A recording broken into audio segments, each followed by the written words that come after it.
Alright, as we check here, we are having 4 equations. All of them, they look alike, okay? Yes. Now, as I was saying, if there is an equal sign on an expression, left side and the right side divided by equal sign, what do we call this?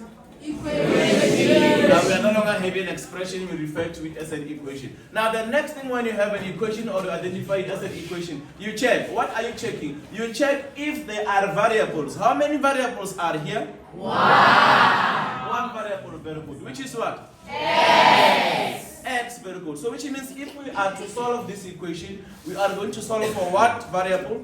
X. Good. We are going to solve for X. For example, if we were having something like y to the power of 2 minus 9 equals to 0. The same thing as it is, but that where there was X, they put what? Y. So now it is a whole thing you come across in this way. Which variable is this one?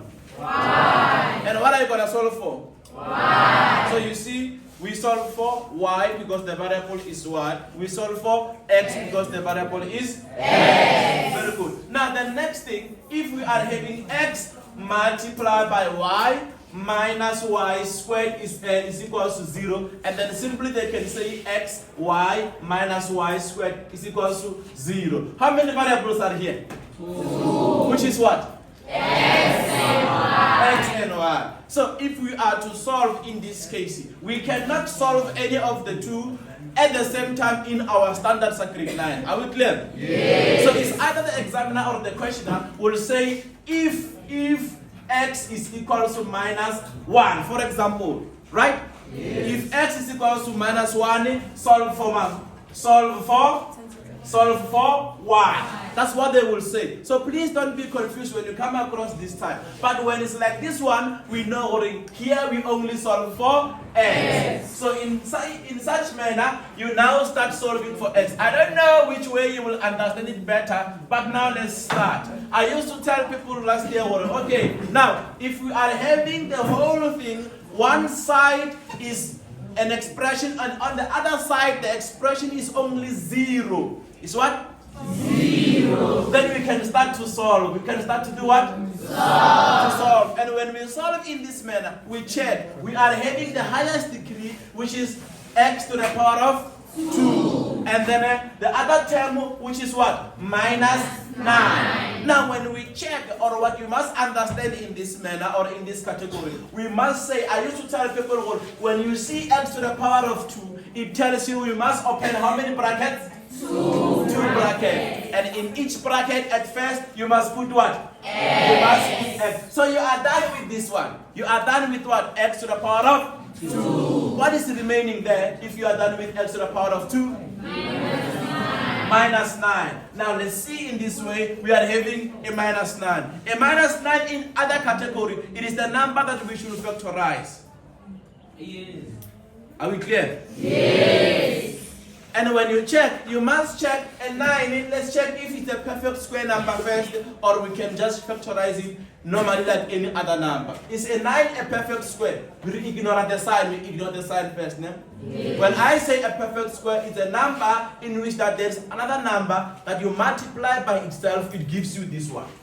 For example, when I say 2 multiplied by 2, it must gives me what? 4. 2 it must give me 4. So 4 in other words is a perfect square number. And what is the number that we multiply by itself to get 4? The number is 2. Are we clear? Yes. So how do we get it? You can get it simply using a calculator and say 4 divided by 1, it gives you 4. 4 divided by 2, it gives you 2. So the same number you get after you have divided with the same number, you know that number is a perfect square. Let's try the same method on 9 before we can go to minus 9. Let's see with 9. 9 divided by 1, it gives you 9. The numbers are the same? No. 9 divided by 2, this is not possible because 9 is not an even number again. Yes. So 9 divided by 2 is not possible. Can 9 be divisible by 3? Yes. When we divide 9 by 3, what do we get? 3. We still get 3. Are the two numbers the same? Yes. So which means the perfect square number of 9 is what? 3. Is 3 multiplied by 3. Alright, then now we have to give these numbers, each and every number, a sign. Lampa? Yes.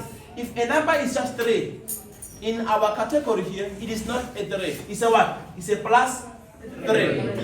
Are we clear? Yes. The number it is in this way is not just a 3, it's what? Plus 3. That's what I mean. Let's give them the signs. Now, how do we then multiply the 2 to get minus 9? Remember when you say plus 3 times plus 3, it gives you plus 9, right? Yes. How do you go across to come and get minus 9? Which means? Anyone? What does it mean?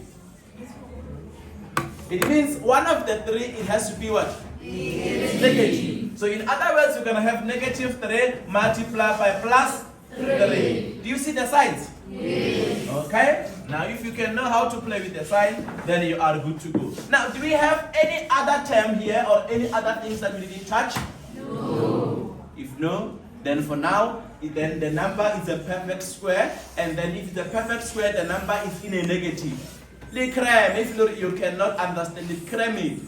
It must be having x or y or a variable squared minus a number. Are we clear? Yes. The number doesn't have a variable. Again?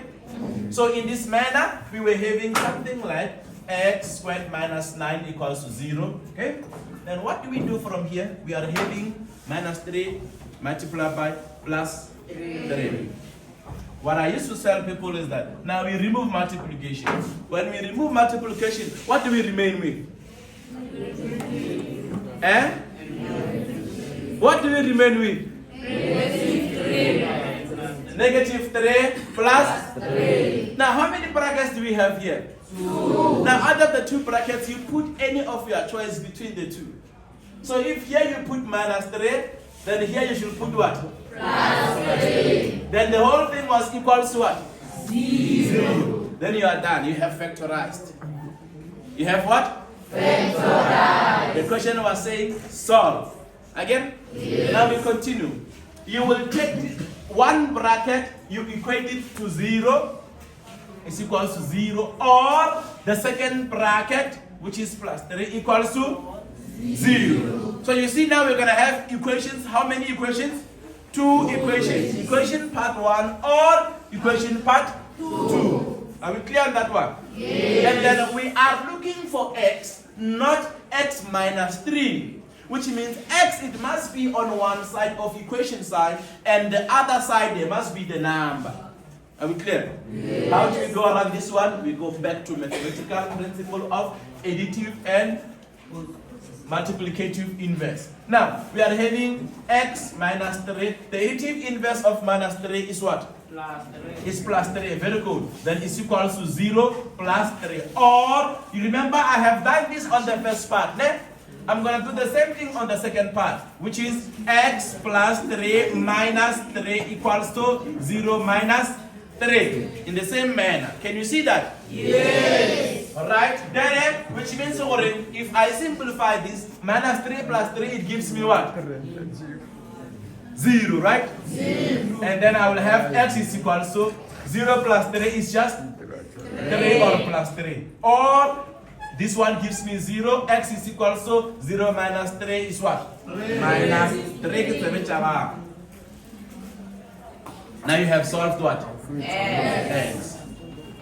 Are we clear? Yes. So how do you mark it? You will mark it by start giving the factors the way they are, equals to 0. A tick. And then x is equal to 3, a tick. X is equal to minus 3, a tick. Are we clear? Yes.